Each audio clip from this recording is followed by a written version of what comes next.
Hi, Andrew. Good afternoon. Hello. Good to be here, Thank and you for haven't talked being to you in a here. while. So good to see you again. Yes, you too, always. I so enjoy working with you and your many organizations that you're a part of, and including the one you founded, Driving with Autism. Yep. So, everyone, I'd like to introduce you to Andrew Arbo.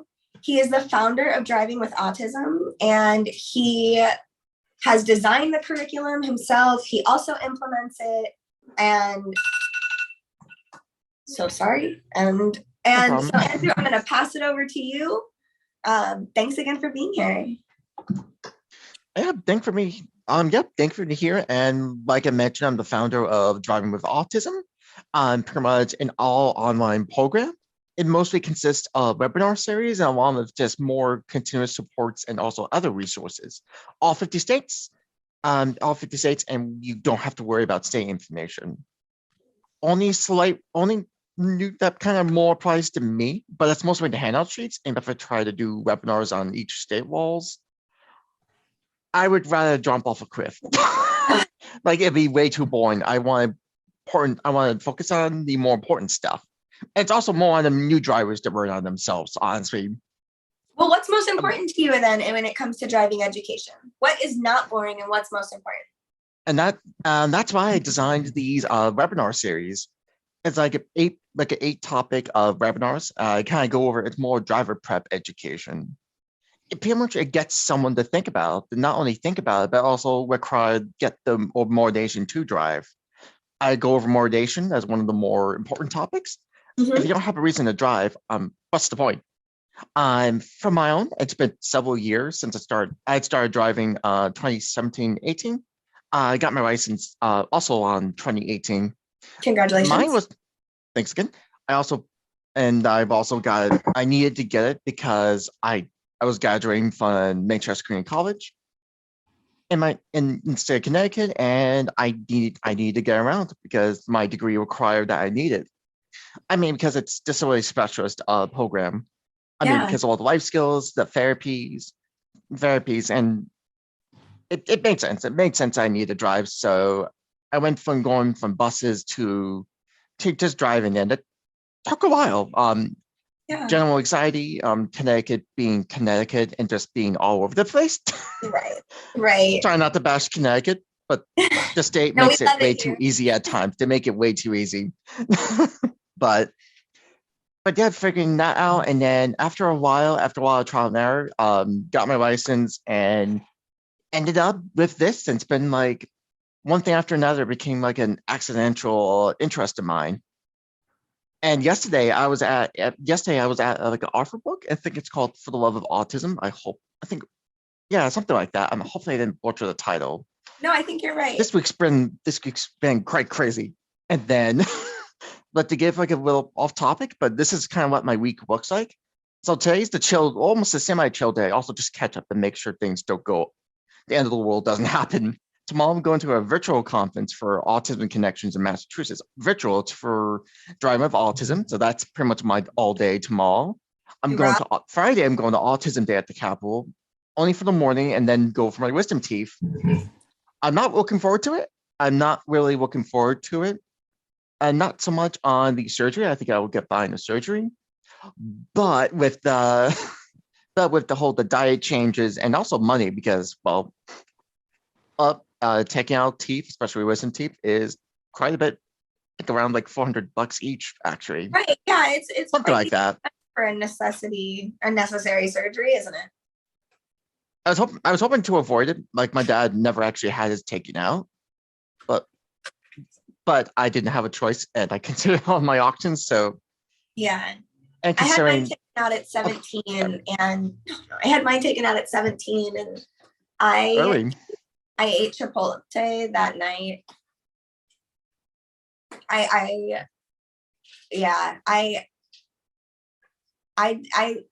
don't know, like I expected it to be much worse than I thought, and I did pretty okay. It depends on how much teeth they take out, because I'm having all four. I got all four. You too. Oh, you too. Yeah. I guess that's good to know, because because on the Saturday after the Friday that's coming up, I just show up for a traffic stop practice. Hopefully the vendor, and also I've been bugging them. I've been bugging them to actually have me come over. Are you I was part of one of their videos. I was for like, it's to give context so reviewers know exactly what I'm talking about, especially they're outside Connecticut. A year ago, I actually was in a I did part of like a filming project of just kind of like I was in the driver's seat and I broke a ton of driving rules with police around. And this is a little video that the Autism Center within Southern State University in Connecticut, they wanted to have something and they knew me being the driving guide. They had me film back in the summertime last year. So I was actually showed up in a traffic stop because I was part of the video and it was a good time. That sounds like a good time. But And okay, they so want me. are you going to be speaking on Saturday? It's more like a come over, I guess, chat, but I'm also seeing it as a vendor one. I actually should call them to be honest. Yeah, Thank you for reminding me. Just want to make sure. I would wonder about the wisdom teeth, yeah, you might. I was pretty especially small. since it starts at 8 and I have to wake up pretty early.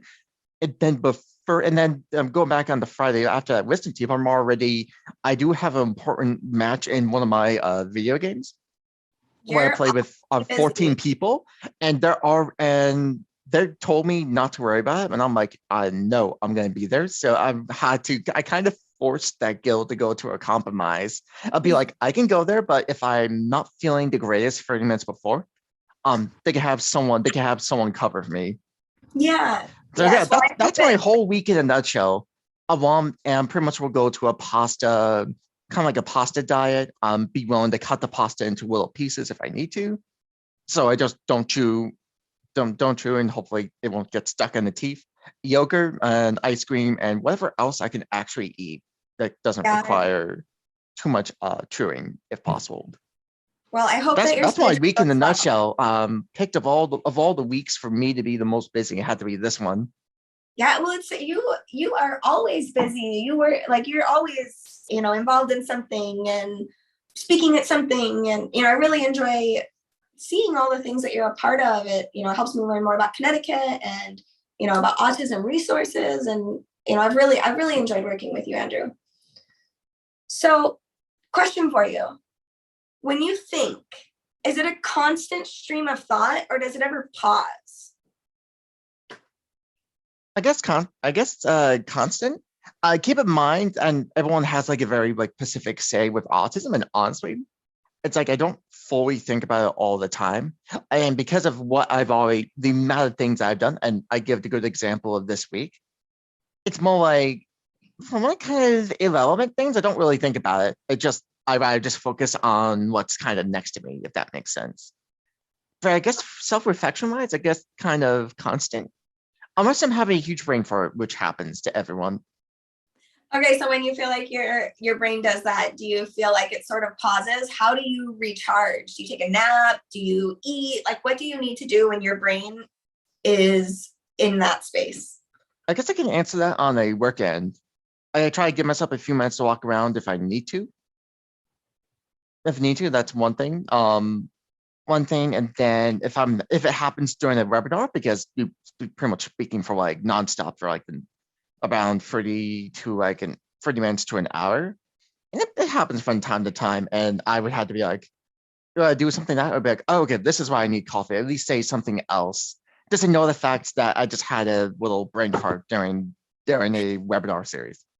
And natural, and it's sort of thing that kind of happens. So I imagine people will kind of excuse that. Well, I think also people don't notice. Like, people don't have the script of what you're saying in front of them. I do like a slight like sound thing, like look, and then just kind of continue the fault, and then just kind of adapt, and then just go back to what I was actually saying. Yeah, I do that too.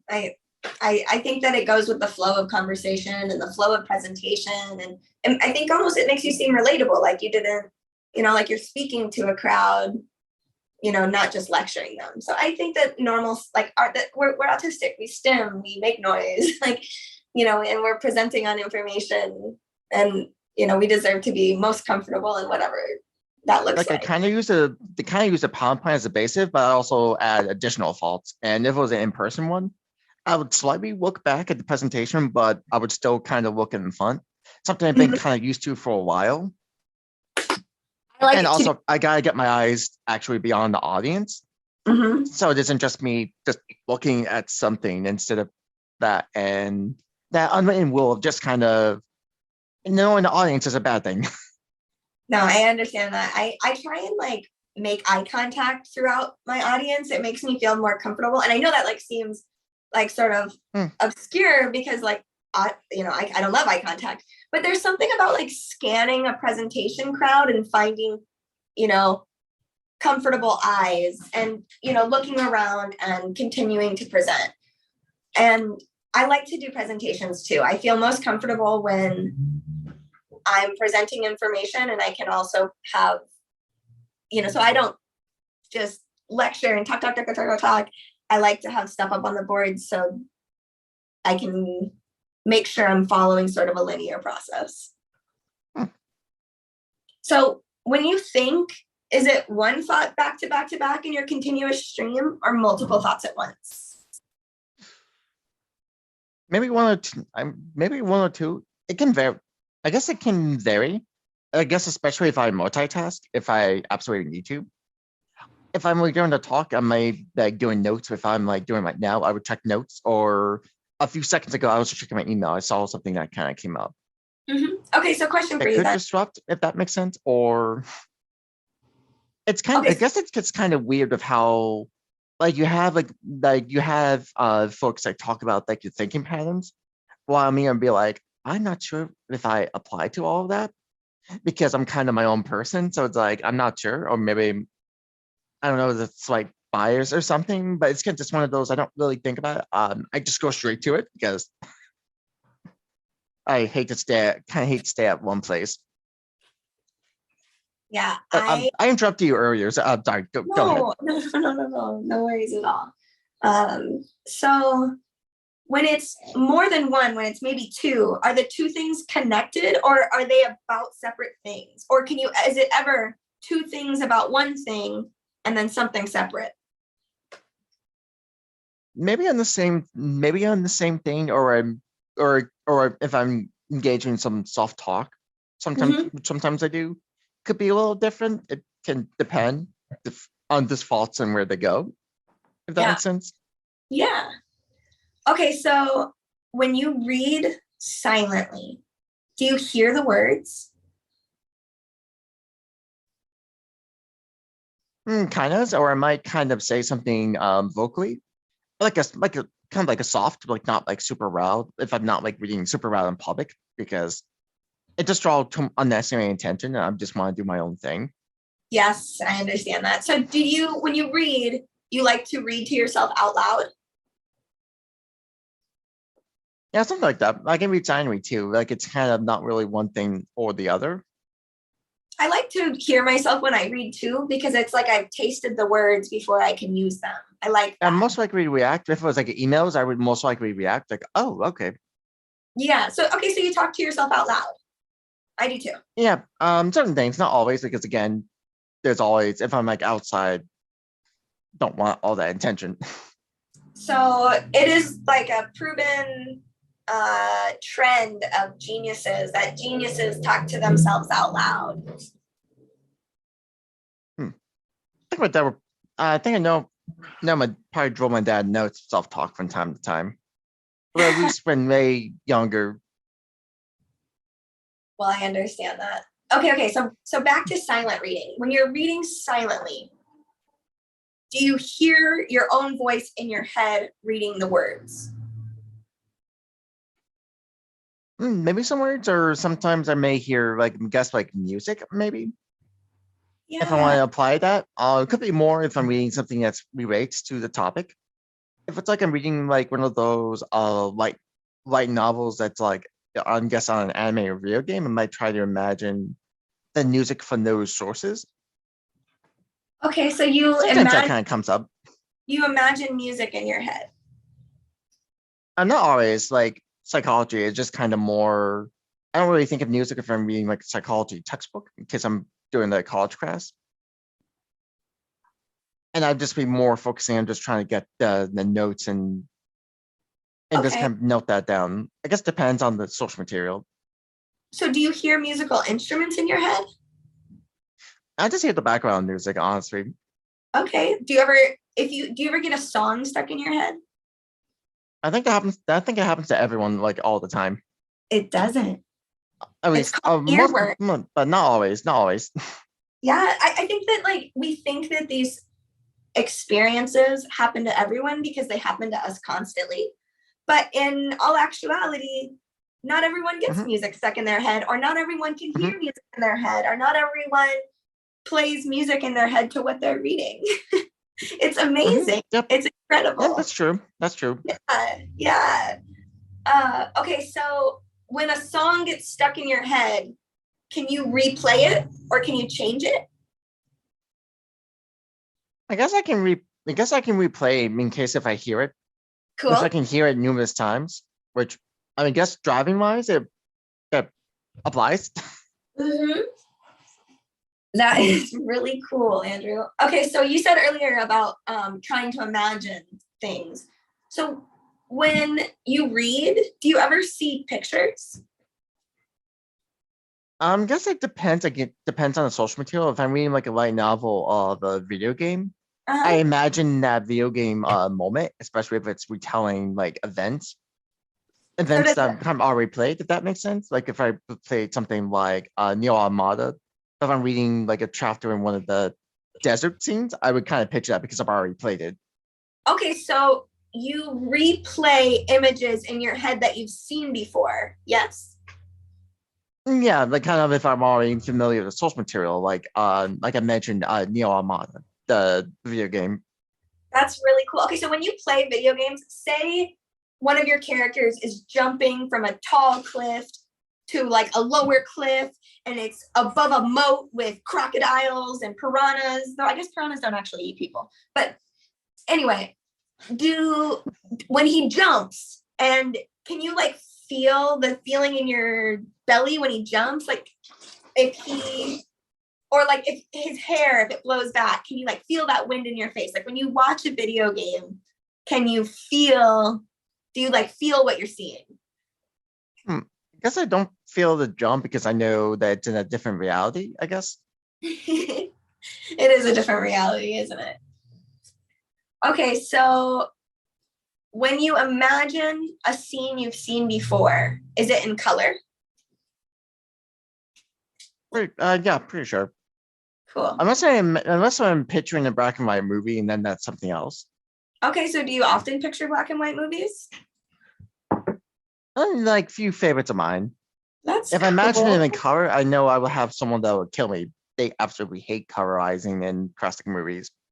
I know a paraprofessional who loves It's a Wonderful Life, but absolutely hates the colorized version because it takes away from the original source, which makes sense. Yeah, Which I kind of get makes it. sense, and it kind of gets in that territory. You're kind of messing with the creators, the kind of but the guess the person that makes it intentions. Yeah, there's something nostalgic about. I love Marilyn Monroe. Her films, her music, her books, her journals. She was autistic, and so I really look to her as a person in history who I admire. And when I see sometimes the images transferred into color, it's a different feeling from that like black and white nostalgia. So I Hmm. really I understand that. Okay, so does the number 4 have a color? Not don't really think of colors and numbers to be honest. I've never really been a numbers guy. Okay, what about the letter A? Does the letter A have a color?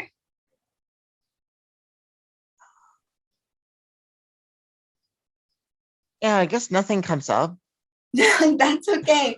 So when you think of letters, can you imagine them in your head, the spelling, or how do you remember the spelling of something? I guess if it's like a brand again, if you it's like a brand, or if you think Wizard of Oz, you kind of recognize the logo, how it looks. Mm-hmm. I don't really like just imagine just the logo.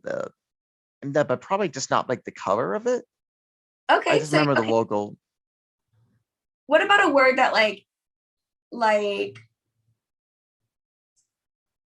word that isn't a logo, a word that is like a new word in your vocabulary? You're like, oh, I learned what, bless you, baby cat. I learned what persnickety meant today. Like, how do you remember a new word? Like, what tools do you use? I guess for like memorizing new content, and if I'm studying for like some sort of exam or Mhm. multiple choice, flashcards are really good. I love flashcards. I'm a big flashcard user too. Definitely. So for my school, it has no test, it's more papers, which I'm fine with. Fine with papers, you have a lot more control. So, I feel the exact same way. I feel like I can explain so and like much papers more. can probably stand out a bit more in tests. So I'm okay with that. Also, I'm just less reason, I just rather just do the paper and just be done with it. I would rather explain my idea in introduction, body, and conclusion than by clicking box C. I'm a details person. I like to organize information and find ways to disseminate it. So, Andrew, thank you so much for meeting with me today and answering my autistic questions and for talking to us about driving with autism and all the things that you're involved with. You know, as always, I so enjoy our conversations and I'm looking forward to more. Yeah, again, thank you for having me. And I'm going to also just mention that you could find Driving with Autism at www.autismdriving.com. Our next upcoming session, it's an 8-part series, is every Thursday at 6 p.m. so far. And we're starting our first session at May 12th. Again, 6 o'clock p.m. on Eastern time. It will go from that day until the beginning of July. Assuming this is coming out before the 12th, before May This is going 12th. to come out today. Okay, that works. That works. So you can go on our contact page just to if you have any questions on the series. I also do 15-minute overviews on Zoom if you want more of a kind of like in-depth explanation from myself. So, like, yeah, be sure to check. And we also have social media pages on Facebook, Instagram, and LinkedIn. Thank you so much, Andrew. And I highly recommend everyone driving with autism. Controlling your movement is sort of an unparalleled feeling. And, you know, I really feel like your organization leverages more power into the hands of our community and is increasing stability, hopefully generationally. And so I really appreciate what you're doing, Andrew. Thank you. Thank you so much. I'll talk to you soon. Yep, talk to you later. Thank you again. Thank you.